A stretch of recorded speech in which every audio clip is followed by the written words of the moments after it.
minggu lalu kalian sudah mempelajari terkait tata nama. Itu hari ini. Minggu lalu kalian telah mempelajari terkait ikatan kimia. Nah, masih ingat nggak ada berapa ikatan kimia? Ya, benar, ada 3.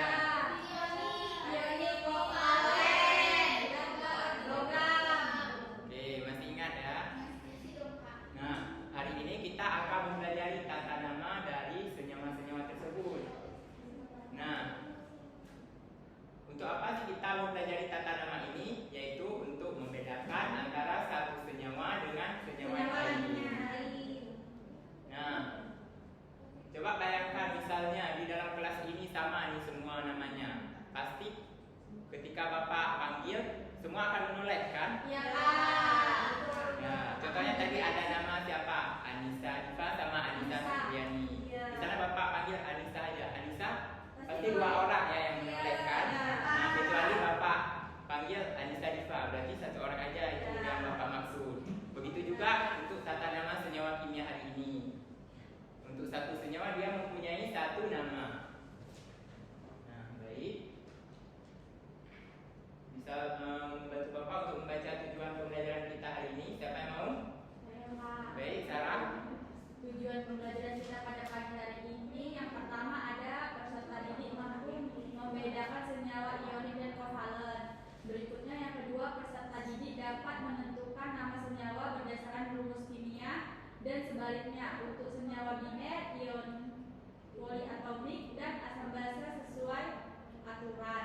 Yang ketiga ada peserta didik memahami penggunaan angka Romawi untuk logam dengan lebih dari 1 muatan. Yang keempat ada peserta didik mampu menggunakan aturan UPEC dalam penamaan senyawa kimia secara sistematis. Baik, benar sekali ya. Terima kasih untuk Sarah yang telah membacakan tujuan pembelajaran kita hari ini. Nah, di sini kan anak-anak bisa lihat bahwa kita akan menjadi terkait senyawa biner, ion poliatomik dan asam basa sesuai aturan, yaitu nama dari senyawa tersebut. Untuk hari ini kita berfokus untuk senyawa binernya saja. Baik anak-anak, silahkan perhatikan semuanya ke depan. Jangan dicatat dulu karena nanti Bapak akan membagikan bahan ajarnya setelah kita mengikuti pembelajaran hari ini. Kalian perhatikan saja terlebih dahulu, jangan dicatat dulu. Nah, di sini yang pertama ada yang namanya senyawa biner.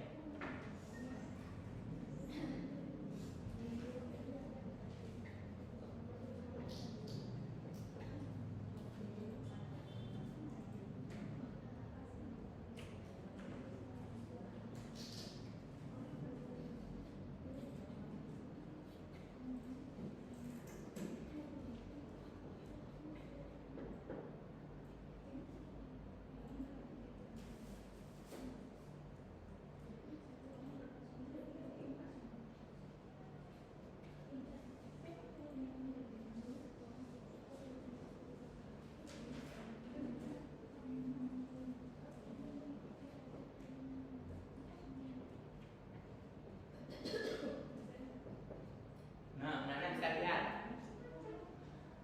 Yang pertama di sini ada senyawa biner. Senyawa biner itu senyawa yang tersusun dari 2 atau penyusun. Karena di sini kan ada di itu 2. Nah, senyawa biner itu dia tersusun ada senyawa biner ionik dan senyawa biner kovalen seperti di papan. Bisa Anda lihat. Yang pertama di sini ada senyawa biner ionik, yaitu senyawa yang tersusun dari unsur logam dan non-logam. Sedangkan untuk kovalen nanti dia dua-duanya non-logam, berarti dia dari non-logam ditambah dengan non-logam. Yang pertama kita lihat dulu di sini ada senyawa biner kovalen, ionik. Nah, pada senyawa biner ionik dia kan tersusun dari logam yaitu kation dan non-logam anion. Untuk tata cara aturan IPEC-nya yaitu nama logam ditambah dengan nama non-logam dan diakhiri dengan akhiran ida.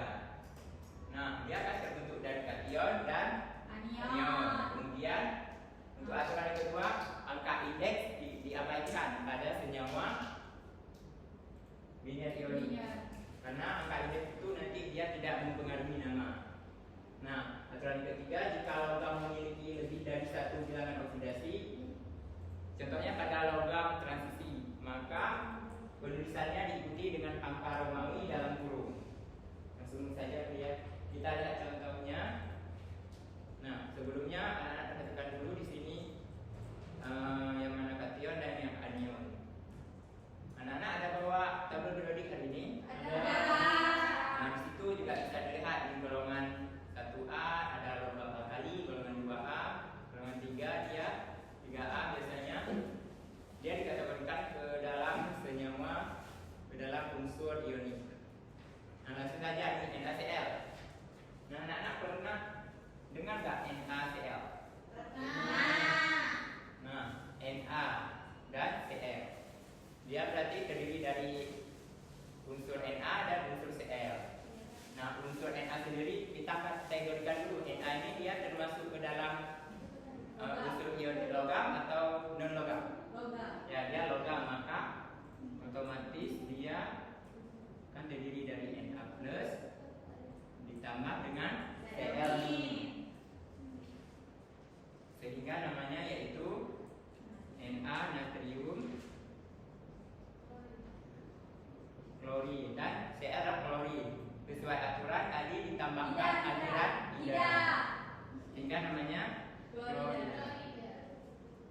Natrium klorida. Coba kita lihat apakah benar. Ya, benar sekali. Karena dia terdiri dari kation Na dan anion Cl sehingga namanya natrium klorida. Oke, untuk selanjutnya ada CaCl, ini 2 ya. CaCl2. Nah, kira-kira apa nama senyawa tersebut? Cl2. Nah, Ca ini adalah kalsium. Ca golongan kedua, berarti dia elektrovalensinya 2. Ca 2 plus ditambah Cl min sehingga namanya kalsium klor. Karena ditambahkan air dan ida menjadi klorida. Coba kita lihat apakah benar. Nah, di sini juga ada penjelasan. Di sini berarti Cl-nya ada 2. Namun karena dia senyawa biner ionik, angka indeks tidak kita tulis alias diabaikan. Oke. Nah, untuk selanjutnya di sini ada contoh dari FeCl2. Coba anak-anak perhatikan dulu. Di sini ada FeCl2. Fe itu besi dan Cl adalah klorida. Nah, di sini Fe itu dia golongan termasuk ke dalam golongan transisi. Jadi dia biloxnya lebih dari 2. Fe itu ada bilox Fe2+ sama ya benar sekali salah. Jadi dia di sini karena berbeda untuk membedakan Fe2+ dengan Fe3+, makanya penamaannya ditulis untuk Fe2+ besi 2 klorida. Penulisannya nama kation diikuti dengan angka Romawi tanpa spasi. Di sini tidak ada spasi, langsung 2 itu spasi klorida. Nih, bisa lihat perbedaannya. Ini untuk Fe3, Fe2 besi 2 klorida dan Fe3 besi 3 klorida. Oke, selanjutnya senyawa biner kovalen dia tersusun dari non logam dan non logam. Sedangkan yang ionik tadi dia tersusun dari logam ditambah non logam.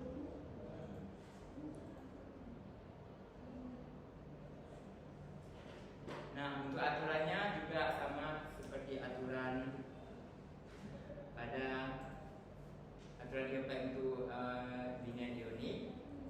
Namun untuk biner kovalen di sini angka indeks kita anggap. Di sini angka indeks itu kita jadikan awalan. Misalnya di sini ada contoh N2 O5. Berarti di sini ada 2 unsur N dan 5 unsur O. Nah, untuk tata caranya kita tuliskan dulu awalannya dulu.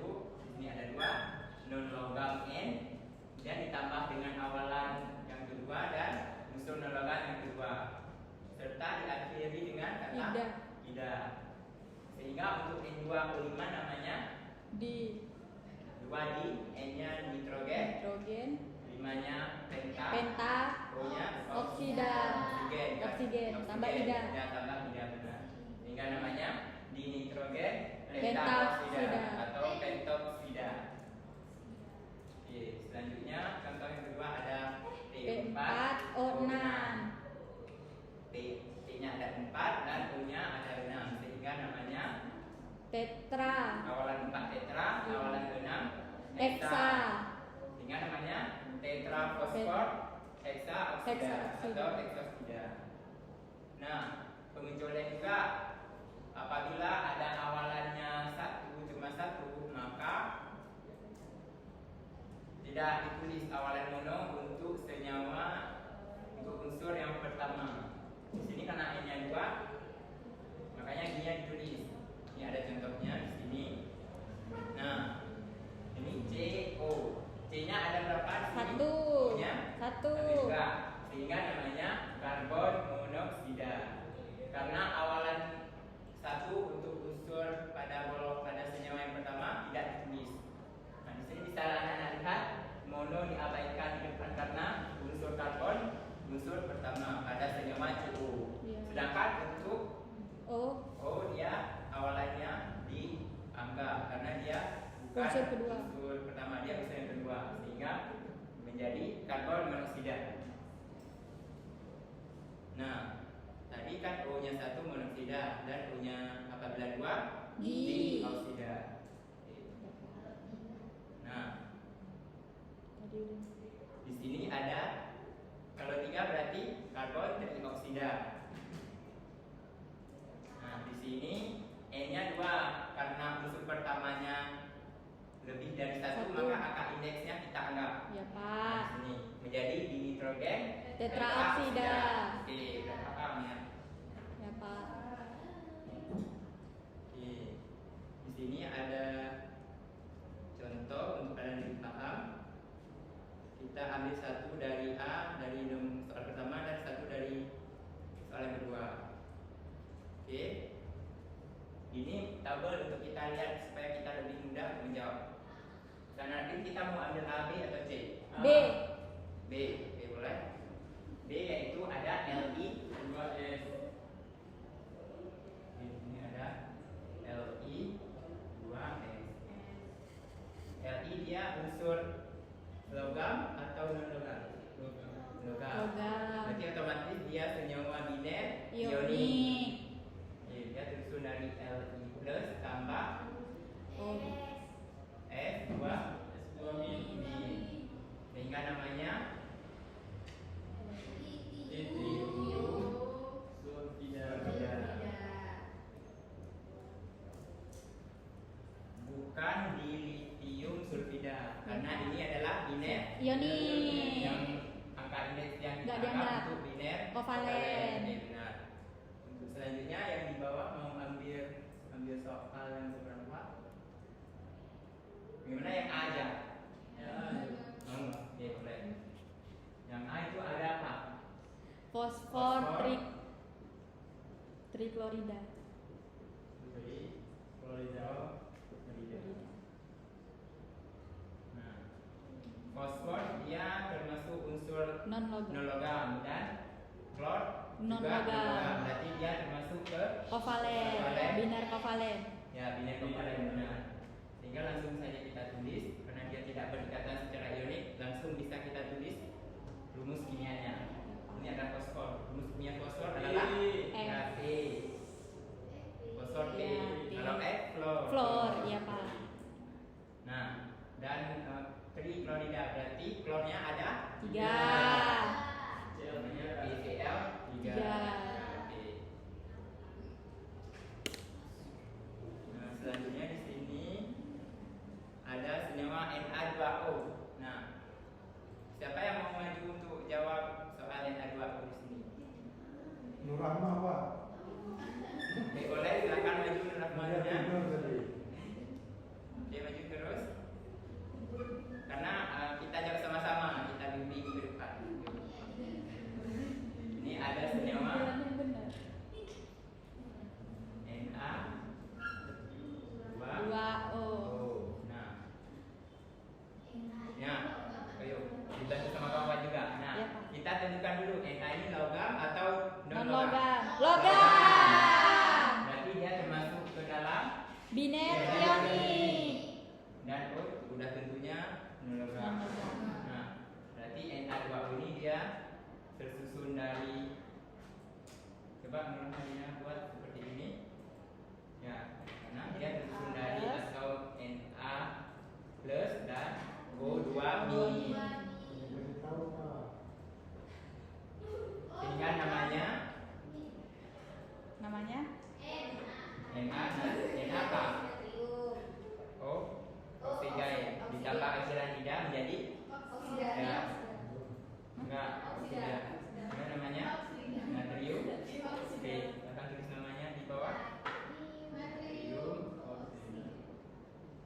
Terima kasih Pak diajari. Oksida. Lagi Pak dia. Nanti kita lagi ya Rahma ya.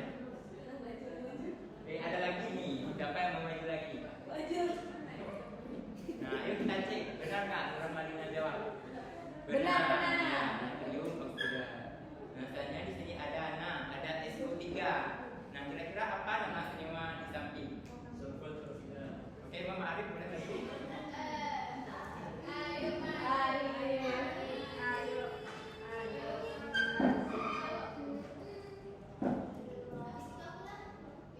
Jawab di sini boleh. Apa? SO3. Kita tentukan dulu Mama Arif. Yang pertama S ini dia unsur apa?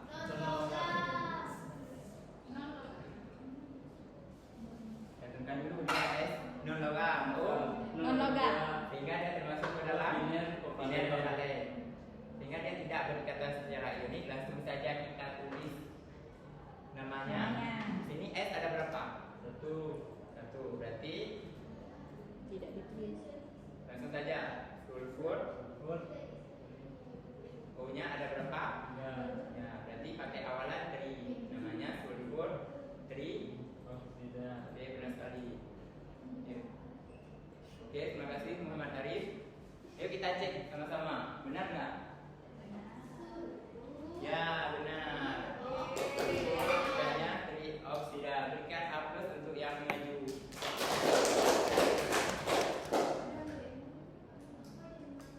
Nah, di sini ada lagi nih pertanyaan.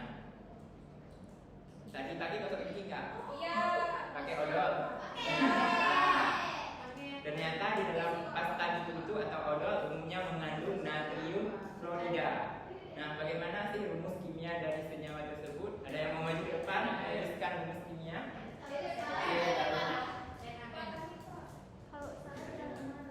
Tuliskan dulu di situ dia mengandung natrium fluorida.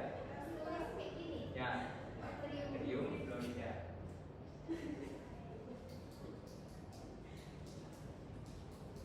Lambang dari natrium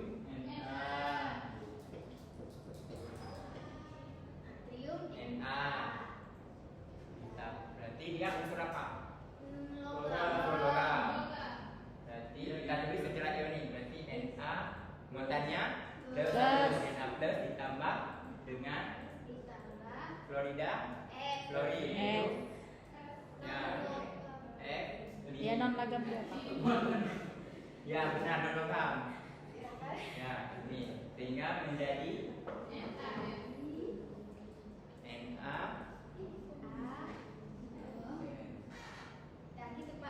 Oke, benar sekali.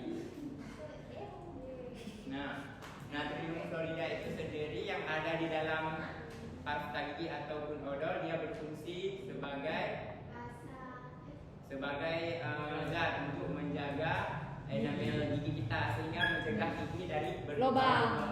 Nah, ini ada satu lagi yang paling dekat, bahkan kalian sebelum ke sini pasti ada menggunakannya. Nah, di sini. Nah, air minum atau air keran yang kita gunakan sehari-hari mengandung senyawa apa? Ya benar, H2O. Nah, apa sih nama dari senyawa tersebut sesuai dengan aturan IPEK? Itu hidrogen peroksida. Oke, siapa yang mau maju depan? Yang sudah.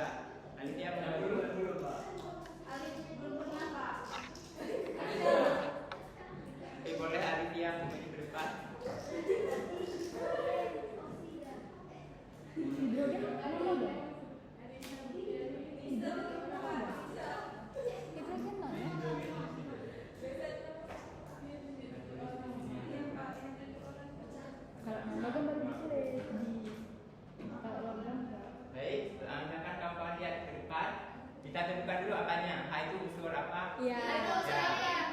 Hanya itu non logam Pak. Oh, non logam juga, non logam juga. Oke, kalau sama-sama non logam berarti langsung kita tulis saja. Kovalen dia Pak. Ya, tidak Iya, perlu biner kovalen. kita buat ioni. Ya. Hanya ada dua berarti Di. hidrogen. Oksida. Oke, namanya dihidrogen. Ya.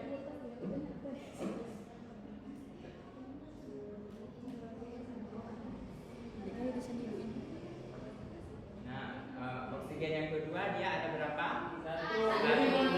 Jadi angka indeks yang di unsur yang kedua kita anggap berarti namanya Oh, mono. Diawali dengan angka indeks berarti namanya hidrogen monoksida.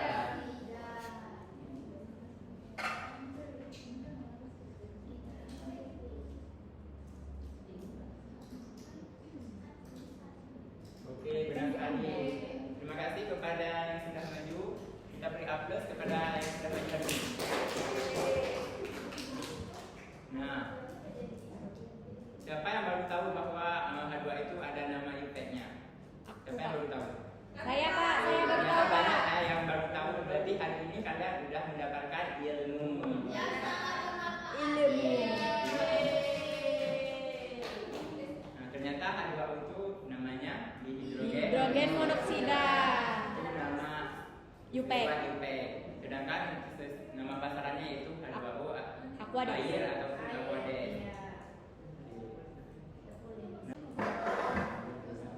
Baik, sebelumnya di sini juga ada kartu soal. Silakan maju 4 orang ke depan.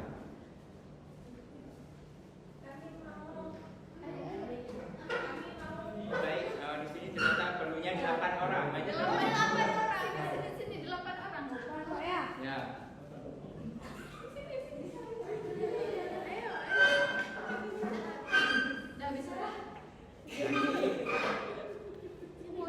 Maju. Oke. Ini Bapak akan bagikan menjadi 2 kelompok. Berarti satu kelompok 4 orang. Dua. Nanti kelompok 1 dan kelompok 2 kalian cari pasangan. Berarti kelompok 1 nanti ada satu pasangan di kelompok 2. Jadi Bapak bagikan kartu soalnya. Nanti kalian pakai berapa? Dulu. Nah, di situ ada senyawa biner ionik dan senyawa biner kovalen yang sudah Bapak berikan.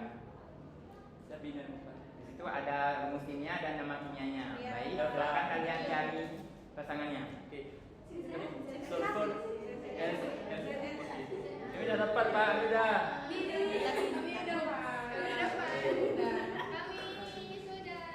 Siapa yang tadi pertama di sini? Kami dulu.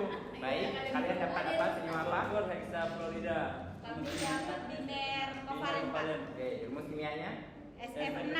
Oke, benar. Selanjutnya, Kami dapat boron triklorida, yaitu biner kovalen, non logam dan non logam. ya berarti dia satu unsur boron dan Ada 3 atom Atau? Cr. Oke, benar.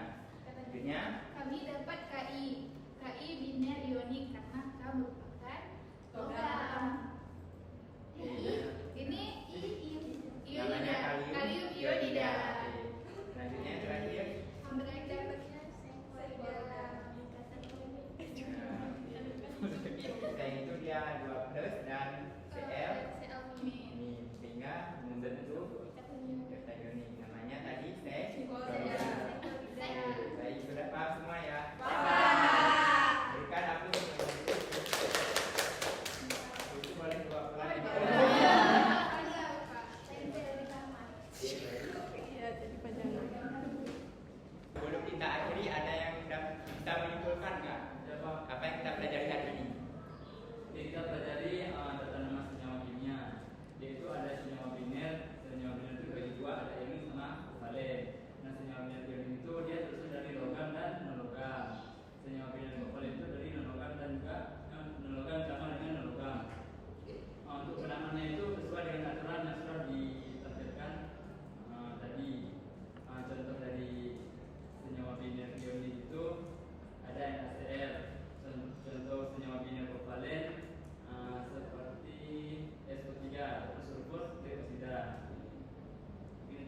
apa yang sudah kita pelajari hari ini. Jadi singkatnya dapat kita simpulkan bahwa tata nama senyawa kimia itu sangat diperlukan karena memudahkan kita untuk membedakan antara satu senyawa dengan senyawa lainnya. Karena masing-masing senyawa mempunyai namanya tersendiri. Baik, hanya sekian pertemuan hari ini. Sebelum Bapak akhiri, kita bacakan doa